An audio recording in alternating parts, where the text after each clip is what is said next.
वैष्णो देवी की पौराणिक कथा। वैष्णो देवी का विश्व प्रसिद्ध और प्राचीन मंदिर भारतीय राज्य जम्मू और कश्मीर के जम्मू क्षेत्र में कटरा नगर के समीप की पहाड़ियों पर स्थित है। इन पहाड़ियों को त्रिकुटा पहाड़ी कहते हैं। यहीं पर लगभग 5200 फीट की ऊंचाई पर स्थित है माता रानी का मंदिर। मंदिर परिचय। त्रिकुटा की पहाड़ियों पर स्थित एक गुफा में माता वैष्णो देवी की स्वयंभू 3 मूर्तियां हैं। देवी काली, सरस्वती और लक्ष्मी पिंडी के रूप में गुफा में विराजित हैं। इन तीनों पिंडियों के सम्मिलित रूप को वैष्णो देवी माता कहा जाता है। इस स्थान को माता का भवन कहा जाता है। पवित्र गुफा की लंबाई 98 फीट है। इस गुफा में एक बड़ा चबूतरा बना हुआ है। इस चबूतरे पर माता का आसन है, जहां देवी त्रिकुटा अपनी माताओं के साथ विराजमान रहती है। प्राचीन गुफा के समक्ष भैरव का शरीर मौजूद है और उसका सिर उड़कर 3 किलोमीटर दूर भैरव घाटी में चला गया और शरीर यहाँ रह गया। जिस स्थान पर सिर गिरा, आज उस स्थान को भैरवनाथ के मंदिर के नाम से जाना जाता है। कटरा से ही वैष्णो देवी की पैदल चढ़ाई शुरू हो जाती है, जो भवन तक करीब 13 किलोमीटर और भैरव मंदिर तक 14.5 किलोमीटर है। माता वैष्णो देवी से जुड़ी कई कथाएं हैं। वैष्णो देवी ने अपने एक परम भक्त पंडित श्रीधर की भक्ति से प्रसन्न होकर उसकी लाज बचाई। माता ने पूरे जगत को अपनी महिमा का बोध कराया। तब से आज तक लोग इस तीर्थ स्थल की यात्रा करते हैं और माता की कृपा पाते हैं। कटरा से कुछ दूरी पर स्थित हंसाली गांव में मां वैष्णवी के परम भक्त श्रीधर रहते थे। वे निसंतान होने से दुखी रहते थे। एक दिन उन्होंने नवरात्रि पूजन के लिए कुंवारी कन्याओं को बुलाया। मां वैष्णो कन्या वेश में उन्हीं के बीच आ बैठी। पूजन के बाद सभी कन्याएं तो चली गई, पर मां वैष्णो देवी वहीं रही और श्रीधर से बोली, सबको अपने घर भंडारे का निमंत्रण दे आओ। श्रीधर ने उस दिव्य कन्या की बात मान ली और आसपास के गांवों में भंडारे का संदेश पहुंचा दिया। वहां से लौटकर आते समय गुरु गोरखनाथ व उनके शिष्य बाबा भैरवनाथ जी के साथ उनके दूसरे शिष्यों को भी भोजन का निमंत्रण दिया। भोजन का निमंत्रण पाकर सभी गांववासी अचंभित थे कि वह कौन सी कन्या है जो इतने सारे लोगों को भोजन करवाना चाहती है। इसके बाद श्रीधर के घर में अनेक गांववासी आकर भोजन के लिए जमा हुए। तब कन्या रूपी मां वैष्णो देवी ने एक विचित्र पात्र से सभी को भोजन परोसना शुरू किया। भोजन परोसते हुए जब वह कन्या भैरवनाथ के पास गई, तब उसने कहा कि मैं तो खीर पूड़ी की जगह मांस खाऊंगा और मदिरापान करूंगा। तब कन्या रूपी मां ने उसे समझाया कि यह ब्राह्मण के यहाँ का भोजन है, इसमें मांसाहार नहीं किया जाता, किंतु भैरवनाथ ने जानबूझकर अपनी बात पर अड़ा रहा। जब भैरवनाथ ने उस कन्या को पकड़ना चाहा, तब मां ने उसके कपट को जान लिया। मां वायु रूप में बदलकर त्रिकुटा पर्वत की ओर उड़ चली। भैरवनाथ भी उनके पीछे गया।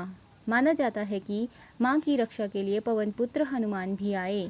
हनुमान जी को प्यास लगने पर माता ने उनके आग्रह पर धनुष से पहाड़ पर बाण चलाकर एक जलधारा निकाली और उस जल में अपने केस धोए। आज यह पवित्र जलधारा बाणगंगा के नाम से जानी जाती है। इसके पवित्र जल को पीने या इसमें स्नान करने से श्रद्धालुओं की सारी थकावट और तकलीफें दूर हो जाती हैं। इस दौरान माता ने एक गुफा में प्रवेश कर 9 माह तक तपस्या की। भैरवनाथ भी उनके पीछे वहां तक आ गया। तब एक साधु ने भैरवनाथ से कहा कि तू जिसे एक कन्या समझ रहा है, वह आदि शक्ति जगदम्बा है, इसीलिए उस महाशक्ति का पीछा छोड़ दे। भैरवनाथ ने साधु की बात नहीं मानी। तब माता गुफा की दूसरी ओर से मार्ग बनाकर बाहर निकल गई। यह गुफा आज भी अर्धकुमारी या आदि कुमारी या गर्भजून के नाम से प्रसिद्ध है। यह वह स्थान है जहां माता ने भागते भागते मुड़कर भैरवनाथ को देखा था। गुफा से बाहर निकलकर कन्या ने देवी का रूप धारण किया। माता ने भैरवनाथ को चेताया और वापस जाने को कहा, फिर भी वह नहीं माना। माता गुफा के भीतर चली गई। तब माता की रक्षा के लिए हनुमान जी गुफा के बाहर थे और उन्होंने भैरवनाथ से युद्ध किया। भैरव ने फिर भी हार नहीं मानी। माता वैष्णवी ने महाकाली का रूप लेकर भैरवनाथ का संहार कर दिया। भैरवनाथ का सिर कटकर भवन से 8 किलोमीटर दूर त्रिकोट पर्वत की भैरव घाटी में गिरा।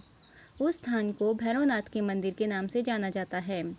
जिस स्थान पर मां वैष्णो देवी ने हठी भैरवनाथ का वध किया, वह स्थान पवित्र गुफा अथवा भवन के नाम से प्रसिद्ध है।